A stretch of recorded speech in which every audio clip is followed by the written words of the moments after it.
네, 이제 조기 대선이 50여일 앞으로 다가왔습니다. 더불어민주당과 국민의힘은 대선 후보를 뽑는 경선 방식을 확정했는데 후보자의 희비가 엇갈립니다. 전국 상황 두 분과 짚어봅니다. 최창렬 용인대 특임교수, 박상규 시사평론가와 함께합니다. 어서 오세요. 네, 안녕하십니까. 네, 우선 민주당의 경선 룰이 결정됐습니다. 당원 50% 그리고 일반 여론조사 50% 이렇게 결정이 됐는데요. 이 비명계는 무늬만 경선이라면서 강하게 반발하고 있습니다. 먼저 최 교수님께 질문 드리겠습니다. 어떤 점을 우려하고 있는 겁니까? 지금 당원 50대 일반 여론조사 50이면은 네. 아무래도 민주당의 이재명 전 대표가 당원들의 지지를 많이 받는 걸로 돼 있죠. 지금 다른 이제 그 주자군들에 비해서. 그러니까 이제 불리하다는 거예요. 이 다시 말하면 당원은 이제 권리당원을 얘기하는 건데, 권리당원은 당비를 6개월 이상 된 이제 당원들, 네. 이 당비를 낸 이 권리당원들 한 110만 명 정도 되고, 여론조사는 이제 안심번호로 추출해서 한 100만 명 정도를 선정해서, 그래서 이제 두 개의 여론조사 기관이 하는 거예요. 네. 그래서 이제 50대 50으로 하는 건데, 대체로 이제 민주당은 더불어민주당 이 계열의 정당들은 과거 민주통합당도 그랬고, 대체로 이제 국민선거인단 지난 21년도 그때 경선 때도 그 국민선거인단이 했었죠. 국민선거인단이 이제 스스로가 이제 그건 신청을 하는 거예요. 그래서 각 후보들이 선거인단을 모집하는 거예요. 네. 모집해서 그 국민선거인단이 투표를 하는 이런 상황입니다. 이걸 이제 국민 경선이라고 얘기하고, 네. 이제 지금 얘기하는 이 민주당의 경선 룰이 결정된 이건 국민 참여 경선. 예. 그러니까 우리 시청자분들께서 좀 헷갈릴 거예요. 국민 참여 경선과 국민 경선이 같은 얘기 같은데, 네. 그 참여는 말이 들어가고 빼고 차이가 그거예요. 그러니까 지금 이제 결정한 게 국민 참여 경선입니다. 그리고 제가 아까 말씀드린 국민 선거인단을 뽑아서 하는 게 이제 국민 경선. 근데 지난번에 2021년도에 이재명 그 당시 후보였죠. 대선 후보가 어쨌든 이낙연 후보에게 세 번째인가 한번 밀린 적이 있어요. 네. 그런 것도 의식한 것 같긴 한데, 지금 타 주자들은 여기에 좀 반발하고 있는 이런 상황이에요. 왜냐하면 당원이 아무래도 유리하다고 보는 거죠. 50대 50의 이제 비율이기 때문에 당원이 많이 들어가 있으니까 그런 점 우려하는 것 같아요. 이미 결정이 됐으니까. 예. 바로 이제 김경수 전 경남지사는 뭐 룰에 큰 불만이 없다 이런 취지인데, 김동연 지사하고 김두관 전 의원은 상당히 지금 이제 비판을 하고 있는 이런 상황입니다 지금. 예. 말씀하신 대로 이제 두 후보 같은 경우에는 이게 이재명 전 대표에게만 좀 유리한 경선 방식이고 외연 확장에는 도움이 되지 않는다라면서 비판을 하고 있지만, 사실 당 측에서는 일단 준비 시간도 없다. 그리고 역선택을 방지하기 위해서는 이런 경선 방식이 유리하다는 입장인데 어떻습니까? 실제로 역선택 방지에 도움이 됩니까? 여러 가지 설명들을 하는데 뭐 궁색하다, 저는 그렇게 봅니다. 왜냐하면 이게 2002년 김대중 전 대통령 시절에 도입됐던 국민선거인단, 지금 최 교수 말씀하신 국민경선. 네. 이게 어떤 거였냐면 그 당시에 그 3%로 출발했던 노무현 당시 후보가 제주에서 1등을 한 한화갑 당시 호남 출신의 후보가 그때 1등했는데 광주에서 파란을 일으켜요. 그게 왜 그랬느냐? 국민선거인단 투표에서 이 노무현 후보가 뒤집습니다. 예. 네. 그리고 후보까지 되는 거예요. 물론 우여곡절이 있었지만 소위 노무현의 기적을 가능하게 했던 민주당의 전통이자 상징입니다. 자, 이걸 없앤 것이다. 그래서 물론 2021년의 트라우마, 이낙연 트라우마, 그때 수치로 좀 말씀드리면 세 번째 그 경선이 있었을 때 과반수 이상의 득표로 거의 굳히기를 다 하던 그 이재명 후보가 화천대유는 누구의 것입니까? 라는 경기 지역 인터넷 신문의 보도로 그 난리가 나면서 네. 이게 3차 경선, 완전 국민 경선에서 63대 28로 이재명 후보가 이낙연 후보에게 밀려요. 네. 그래서 이게 4차 경선 갈 뻔했어요. 그런데 송영길 당시 당대표가 사표가 있었어요, 그때. 중간에 그만둔 추미애, 그 앞서 뭐 김두관, 이런 후보들의 표를 원래 버려야 원칙인데 이걸 그대로 가지고 가야 되는 건데 이걸 버려줌으로써 네. 이재명 후보가 50.29%라는 천신만고 끝에 네. 후보로 확정이 됐어요. 그때 4차 경선이 있었다면 저는 개인적으로 결과는 아무도 예측할 수 없었던 상황이다. 돌아가 보시면 생각이 날 겁니다. 그래서 이재명 대표 측은 이 악몽, 이 트라우마를 생각하고 이걸 차제에 없앤 거예요. 그러면서 역선택 방지는 국민의힘도 하지 않느냐 이런 말씀들을 하시는데 예. 궁색해 보이고 그래서 김동연, 두관 후보가 불참을 심각하게 고려한다. 물론 뭐 그분들 불참해도 김경수 예비 후보가 갈 거예요. 그러면 이게 어떤 모양이 되느냐? 과거에 그 두 사람만 갔던 거 있잖아요. 노무현 후보가 독주를 했는데 나중에 네. 그 당시에 정동영 후보가 따라갔잖아요. 네. 그 전철을 밟고 있습니다. 어대명이겠지만 자 이런 모양새가 민주당의 스타일에는 현재 그 1위의 위상에는 걸맞지 않는다 이렇게 봅니다. 두 분께 같은 질문 드리고 싶은데요. 아까 말씀하셨듯이 국민선거인단 경선을 없앤다라는 점에서 이 김동연 경기지사 측이 심각한 고민과 결단을 해야 할지 모른다 이렇게 밝혔습니다. 이 불출마 가능성에 대해서는 먼저 최 교수님 어떻게 보십니까? 근데 사실 지금 이제 어대명이라는 말씀하셨는데 네. 지금 더불어민주당은 이재명 전 대표, 이재명 예비 후보죠. 네. 이재명 전 대표가 워낙 독주하고 있는 상황이에요. 네. 이거 뭐 누구도 부인할 수 없는 상황이기 때문에 김동연 지사가 중대 결심이라는 뭐 그런 취지의 얘기 같은데 근데 경선 룰 때문에 도중에 하차하고 이런 건 좀 바람직하지 않다고 봐요. 네, 룰에 대해서 비판할 수 있고 룰에 대해서 문제 제기할 수 있어요. 그리고 경선 룰이 정해지는 과정에서 여러 가지 문제 제기할 수 있는데 이건 어느 정당이나 말이죠. 어느 선거나 전당대회도 그렇고 대선 후보를 뽑는 경선도 그렇고 대체로 룰에 대해서 많이 얘기가 나와요. 룰의 전쟁이란 말이 항상 나오는 게 바로 이런 겁니다. 네. 어떤 경우에는 이재명 전 대표의 경우에는 지금 룰을 어떻게 하더라도 상당히 유리할 것 같긴 합니다만 네. 어떤 상황에서는 룰에 따라서 완전히 승패가 바뀌는 경우도 제법 있어요. 왕왕 있었어요. 네. 따라서 양 진영들이 모든 진영들이 룰에 대해서 상당히 신경 써요. 제가 기억나는 게 1997년도입니다. 15대 대선 이제 신한국당 대선 후보 경선 그때 구룡이라고 그랬어요. 지금 국민의힘에 여러 후보들이 나온다고 해서 15룡, 10룡 네. 뭐 몇 명이 나올지 모르겠습니다. 내일하고 모레 이제 후보 등록이 마감되니까 그때 봐야지 알겠습니다만 그래서 구룡이라는 게 그때 있었어요. 9명의 용이라 이런 뜻인데 네. 그때도 각 진영에서 굉장히 그 이제 경선 룰을 둘러싸고 대단한 그 각축이 있었어요. 그러니까 이 경선 룰을 둘러싼 이 각축, 이 갈등이 상당히 이제 나중에 대선 후보가 결정되고 나서도 이게 단일 대우가 형성되지 못한 이런 하나의 중요한 원인으로 작용한 적도 많이 있었어요. 네. 그래서 이제 그렇긴 한데 그렇더라도 룰이 결정되면 일단 결정이 이미 된 거 아닙니까? 네.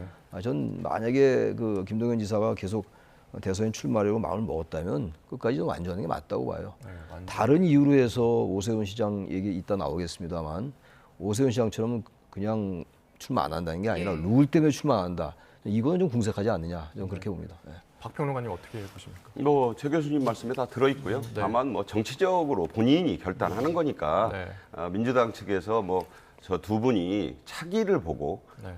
이재명 이번에 그 전 대표가 독주하는 체제에 들러리 서기 싫다 뭐 이런 건데 명분과 실리를 좀 따져 본 뒤에 결정할 것이다 이렇게 저는 생각을 하고 이재명 전 대표도 여기에 대해서 한마디 했어요. 기자들이 계속 물으니까 선수가 심판이 정한 룰을 따라야 하지 않느냐 아주 원론적인 답변을 했거든요. 예. 맞습니다. 그게 다만 그 심판이 누가 봐도 이재명 대표 측 인사들로 구성된 그 심판진이기 때문에 네. 거기에 대해서 문제는 제기할 수 있겠죠. 다만 저는 뭐 민주당의 이 경선이 혹은 뭐 전당대회가 너무 이렇게 가면 전국 순회 경선이라는 게 의미가 없지 않나 하는 생각도 들어요. 뭐 시간도 들고 돈도 들 테니까 결정이 나와 봐야 알겠습니다만 이렇게 좀 김 빠진 경선이 됐을 경우 제가 걱정할 일은 아닙니다만 좀 걱정은 된다. 그래서 그게 대선은요 파란이 있습니다. 파란. 네. 아까 말씀드린 그 노무현 후보가 2020 그때 2년에 파란을 일으킬 때 신문 네. 제목이에요. 광주의 파란. 네. 따라서 그런 것 없이 그냥 밋밋하게 갔을 때와 지금 뭐 구룡 얘기하셨고 15룡 얘기하셨고 저쪽은 지금 난리 법석이에요. 아직도 네. 교통 정리도 안 끝났고 그것만 보고 모든 걸 판단할 수는 없다. 저쪽에 어떤 컨벤션과 경선 흥행을 불러일으킬지도 좀 생각하면서 가는 게 좋지 않겠느냐. 제가 충고할 입장은 아닙니다. 두 분 모두 그 경선 룰이 좀 결과에 영향을 어느 정도 미칠 수 있다는 취지의 말씀을 주셨는데 만약에 현재 방식이 아니라 이전에 했던 완전 국민 경선 방식으로 간다면 비명계 주자들에게 좀 유리한 구도가 형성될 가능성도 있습니까? 글쎄요, 지금에 비해서는 이제 그게 전제가 그거예요. 민주당의 지금 이 당원들에 대한 지지가 좀 상당히 유리하죠. 뭐 압도적이라고까지는 말씀을 안 드린다 하더라도 특히 권리당원을 중심으로 하는 거잖아요. 일반 당원이 아니고. 권리당원은 정치 관여도가 높은 당원들이에요. 당비를 내는 사람들이니까. 권리당원들 중심으로 하게 되면 아무래도 그동안에 쭉 더불어민주당의 그 당내에 권력 지형이라든지 여론 지형 이런 걸로 볼 때는 이재명 대표가 유리하죠. 근데 이 국민선거인단을 조직하면 이제 당원들의 비율이 적어지는 거나 마찬가지예요. 예. 1대1로 하기 때문에. 그렇게 된다면은 상대적으로 당원들의 비중이 적어지면은 이 비명계 주자들이 운신할 공간이 아무래도 절대적 측면에서는 저는 큰 차이가 없을 것 같은데 상대적 측면에서 볼 때는 아무래도 이 국민 참여 경선에 비해서는 완전 국민 경선이 예. 네. 이제 비명계 주자들이 운신할 공간이 좀 상대적으로 넓어지지 않겠는가 그런 예측은 가능하다고 봅니다. 예. 그 앞서 박상규 평론가께서는 김 빠진 경선 되지 않을까 이런 생각도 든다고 말씀하셨는데 지금 당 내에서도 그리고 당 밖에서도 사실 이재명 전 대표가 후보가 될 거란 전망이 압도적으로 높잖아요. 그래서 경선 자체가 좀 흥행하지 못하는 부분에 대한 우려도 있는 것 같습니다. 어떻습니까? 거듭 말씀드리지만 그 2021년의 트라우마가 크다. 그때 정말 50.29% 사실 어거지로 만든 부분도 있어요. 그러니까 그때 후보가 못 될 뻔했거든요. 지금 이 유리한 상황에서 굳이 일정 부분의 비판을 감수하고라도 그냥 확신한 게 좋다. 이해는 가요, 저는. 그래서 김경수 전 경남지사가 이제 출마 선언을 했고 뛸 텐데 아마 그때 얘기한 그 노무현 전 대통령이 될 때의 그 정동영 후보의 그 어찌 보면 페이스메이킹을 하는 그 따라서 끝까지 완주했지 않습니까? 예. 그 완주의 대가를 나중에 받아요. 네. 그 통일부 장관도 하고 열린우리당 의장도 하고 물론 그게 뭐 대가라고까지 하긴 그렇지만 어쨌든 정치적으로 노무현 전 대통령이 그걸 평가했고 충분한 보상을 받았다고 저는 보고 있습니다. 네. 그래서 김경수 전 지사 나이도 젊고 아직도 차기를 볼만 하잖아요. 그러니까 그것을 위해서 완주를 하려는 것이다. 저는 그렇게 보고 있고 이것은 아무래도 여러 정치적 위상상 문재인 전 대통령과의 조율, 문재인 전 대통령의 그 양산에서의 어떤 의중이 실린 행보라고 보거든요. 네. 명문 정당이라 그랬잖아요. 그것을 이번에 같이 가는 것이 여러모로 좋겠다. 이런 판단도 작용했음직하고 김동연이나 김두관 이 두 예비 후보, 뭐 예비 후보가 될런지도 모르겠습니다만 이분들은 그것과는 좀 입장이 다르다. 그러나 본인들도 지금 열심히 좀 계산을 해보지 않을까 싶어요. 네. 참여해서 가는 게 자신의 정치적 미래와 또 뭐 이 지금 한때의 이 분노 같은 것을 네. 재보고 결정을 할 텐데 그분들이 알아서 하시겠죠. 네. 앞서 말씀해 주셨지만 그 김경수 경남도지사가요. 잠시 뒤죠. 11시쯤에 출마 선언을 한 예정입니다. 결과적으로 이재명 전 대표랑 그리고 비명계 뉴 삼김 이런 구도가 만들어질 거다 이런 예상이 나오는데 그 예상되는 구도에 대해서는 어떻게 보십니까? 출마를 전제로 했을 때. 저뿐만이 아니라 뭐 여러 사람들이 얘기하는 게 있잖아요. 어대명, 뭐 어차피 대통령은 이재명, 과거는 어차피 대표는 이재명, 그래서 예. 같은 어대명이긴 합니다만 네. 대자가 한자가 다르긴 한데 네. 하여튼 이 더불어민주당은 뭐 이재명 대표의 이 지금 이른바 이제 일극 체제라고 얘기들 하고 뭐 네. 독주 체제라고도 또 얘기하는 사람도 있습니다만 그게 현실이에요. 현실이기 때문에 네. 그러면서부터 국민선거인단 선거를 해서도 괜찮았을 것 같아요. 전반적으로 이제 벌써 오래됐잖아요. 이재명 대표가 전 대표긴 합니다만 전체 여야 통틀어서 좀 앞서 나가는 이런 측면은 우리가 부인할 수 없는 거거든요. 네. 그렇다면 좀 흥행이란 굳이 뭐 글쎄 국민선거인단 선거한다고 그렇게 흥행이 될 것 같지는 않은데 네. 어차피 이 후보들 간의 이제 우열이 굉장히 많이 이제 가려져 있는 상황이기도 해요. 모르죠. 선거라는 게 또 우리나라 한국 선거라는 게 또 우리 한국 정치라는 게 워낙 다이내믹하고 말이죠. 역동적인 상황이 항상 발생하긴 해요. 그러니까 지금 이제 선거가 50일 정도 남았나요? 6월 3일이니까. 근데 51일 정도 51일 남았습니다. 남았으니까 51일이면 짧은 시간인데 또 보기에 따라서는 뭐 짧지도 않아요. 근데 과연 어떤 역동적이 일어날까 예측하기 어려워요, 지금. 하게 보면 비상계엄이 있을 줄 알았어요. 그렇게 따지면 뭐 전혀 모른다고 하더라도 그래도 지난 2021년도에도 그랬고 2021년도는 그렇지 않았죠. 그때는 이제 이재명, 이낙연 여러 후보들이 나왔을 네. 때 그때는 네. 꼭 이렇게 완전히 어대명은 아니었습니다만 그때 어대명이 아니라 이재명 후보가 완전히 이제 후보가 된다는 그런 보장이 있지는 않았어요. 2021년도 경선 때는.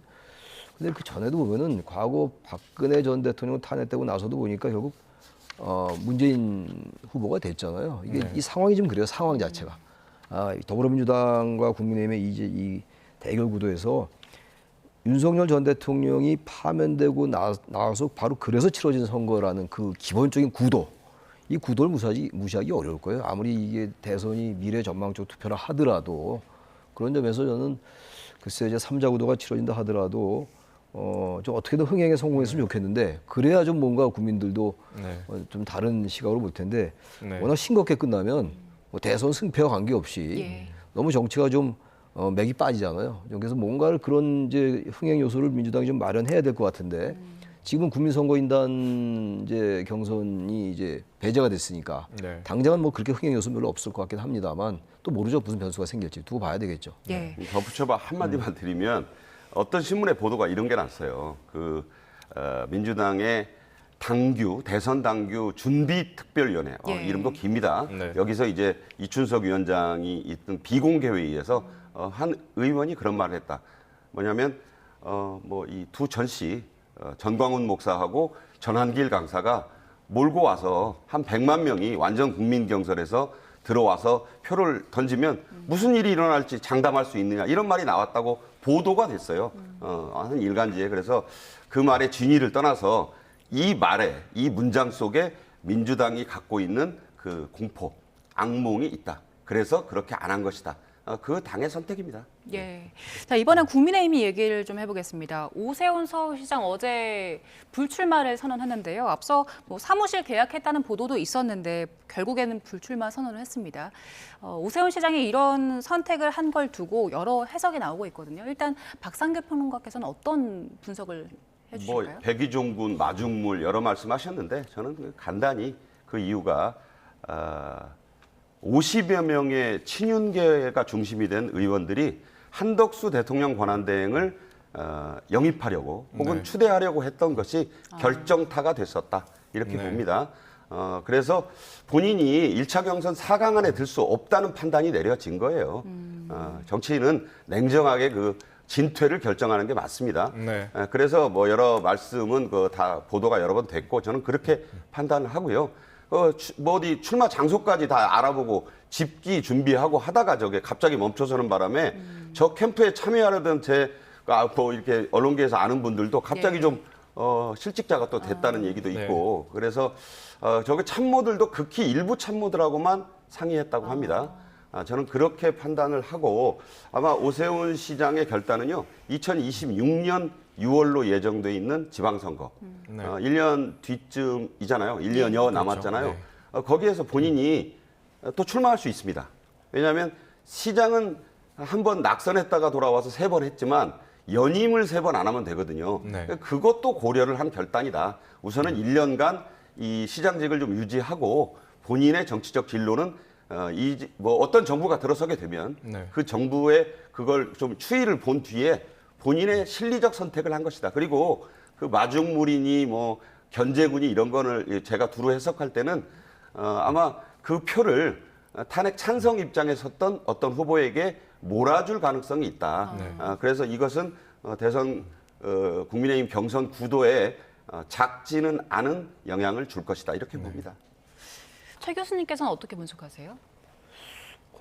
이제 오세훈 시장이 이제 탄핵에 찬성했었는데 마지막에 가서 좀 입장이 바뀌긴 했어요. 일관된 모습에서는 좀 벗어나긴 했었죠. 탄핵에 찬성했다기보다는 탄핵 심판을 받아야 된다는 것이었다라는 그런 취지의 얘기가 있고 그런 것들도 의식이 좀 됐을 거예요. 그리고 최근에 토지거래 허가제 풀고 이제 다시 재지정했던 문제, 강남 내 일부 지역 말이죠. 그런 부분들도 좀 더 비판의 대상이 되긴 했었어요. 그랬다고 불출마 선언한 것 같지는 않고 뭐 그런 것도 요인이 될 수는 있다고 봅니다. 뭐 알 수는 없습니다만.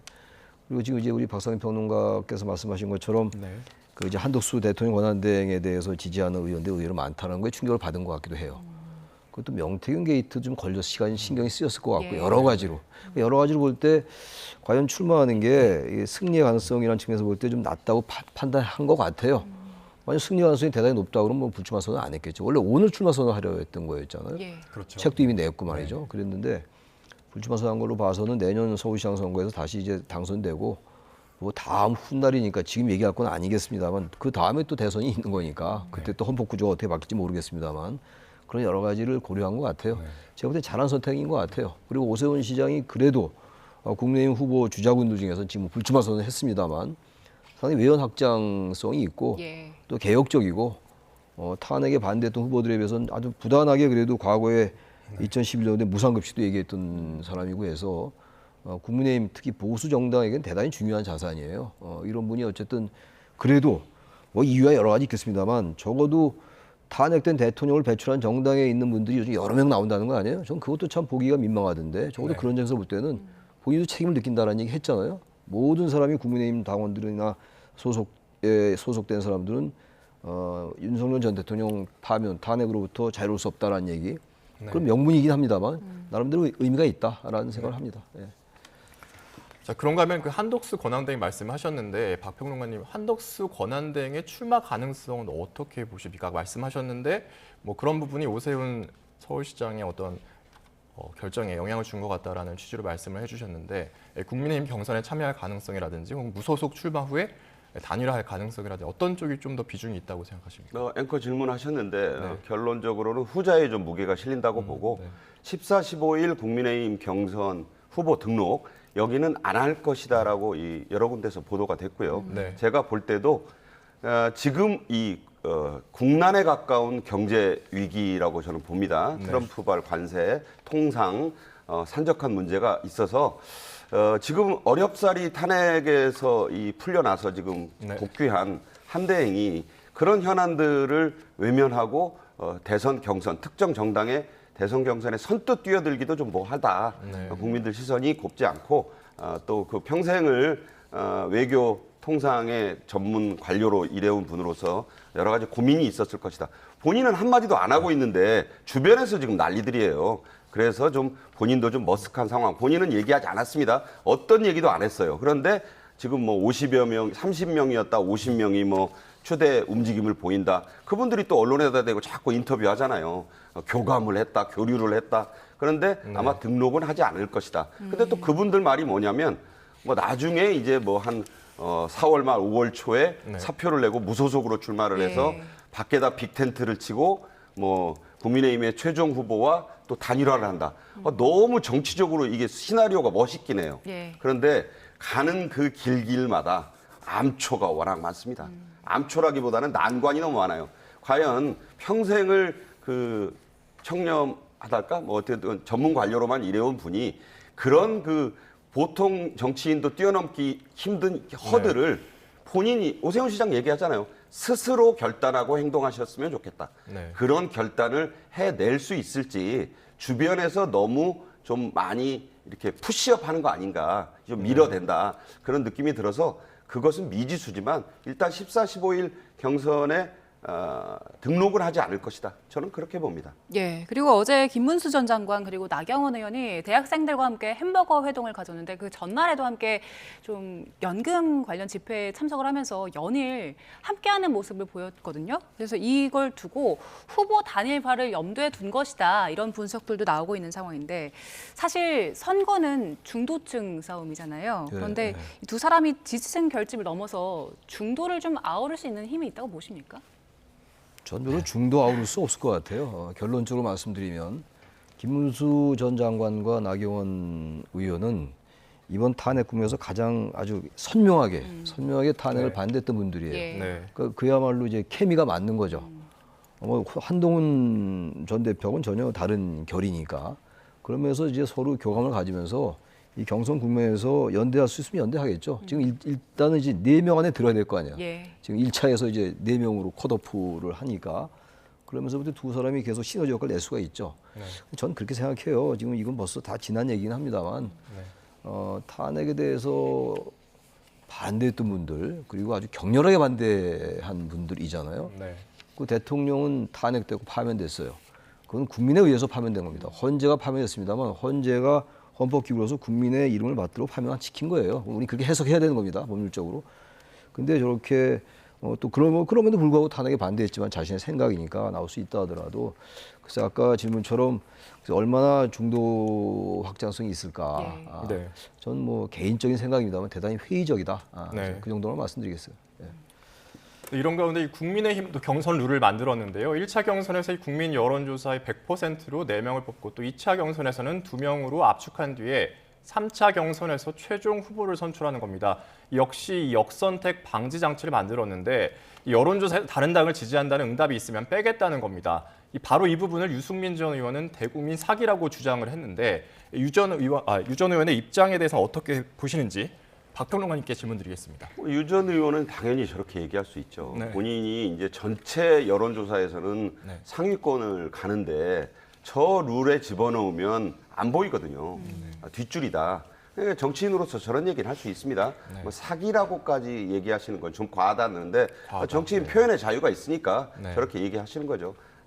여기서 유승민 전 의원의 발언이 중요한 것이 아니고 네. 양당 모두 제가 앞서도 말씀드렸지만 역선택 방지 조항을 다 넣었어요. 네. 그러니까 도끼는 개낀입니다. 네. 그러니까 서로 네. 당원들의 결정에서 지지층을 중심으로 경선을 치르겠다는 의사를 분명히 한 거예요. 네. 왈가왈부하는 것이 아니라 그에 대한 정치적 책임은 표심이 판단합니다. 그렇게 보고 준열한 표심을 위해서 뛰어야 된다 이런 말씀을 드리고 네. 단지 이제 1차 경선에서 국민의힘의 특징은 만약에 누가 4강을 가린다고 말씀하셨는데 한 후보가 50% 이상이 나오잖아요. 그럼 경선이 끝나요. 예. 그래서 저 김나연대라고 제가 불렀는데 저 김나연대의 목적은요. 여러 가지로 볼 때 한 네. 후보가 50%가 가능하다. 그 둘 중에 후보가 그러면 단일화로 가는 것이고 그렇지 않고 이게 저는 치열한 경선으로 가는 것이 오히려 민주당과의 차별화도 도모하고 여러 가지 지금 이벤트가 많아요. 그거에 대해서 또 뭐 비판하는 분들이 있는데 무슨 예능이냐. 예능으로 할 수 있으면 해야죠. 한쪽은 밋밋하게 팔이 날리면 이쪽에서는 예능하고 컨벤션을 네. 하는 거죠. 그것도 다 각자의 선택입니다. 그걸 가지고 비난하면 안 돼요.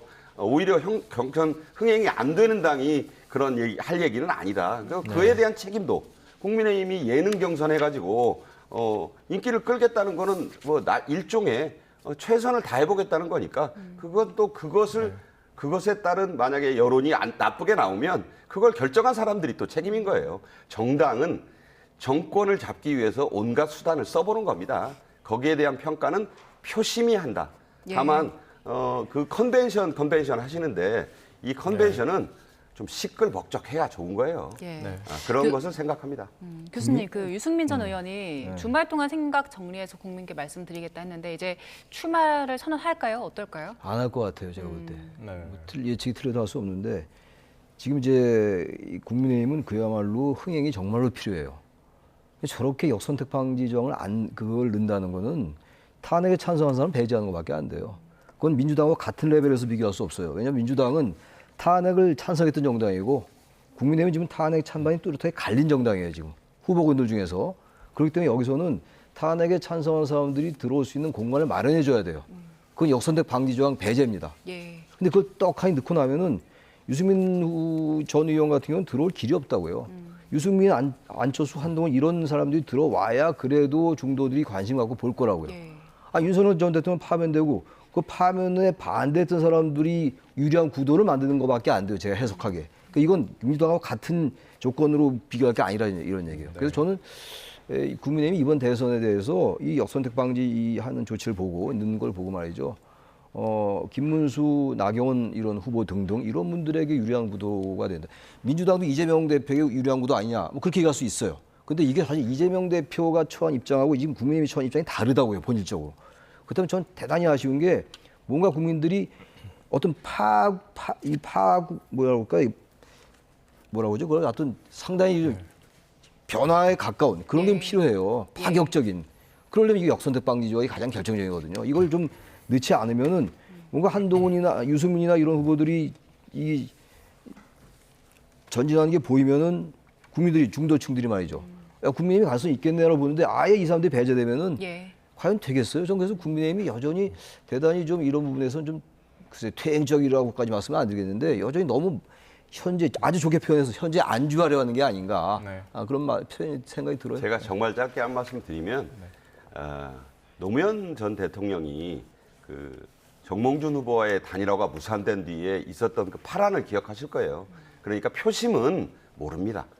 그러니까 절대적으로 유리한 승부라고 해서 브라질하고 아프리카의 어떤 소국이 축구 붙었는데 그게 브라질이 10대 0으로 이긴다고 하는데 파란이 일어날 수 있잖아요. 그런 걸 기적이라고 하는데 기적은 물론 확률이 낮습니다. 그러나 51일간에 무슨 일이 일어날지 그리고 오세훈 시장이 일으킨 저 일종의 반란이라면 반란이 예. 국민의힘 경선 구도에 어떤 영향을 미칠지 아무도 몰라요. 그거 정해져 있으면 이런 방송할 필요 없죠. 그런 예. 생각입니다. 알겠습니다. 여기까지 듣겠습니다. 최창렬 요김대 특임교수, 박상교 시사평론가와 전국 상황 살펴봤습니다. 고맙습니다. 예, 고맙습니다.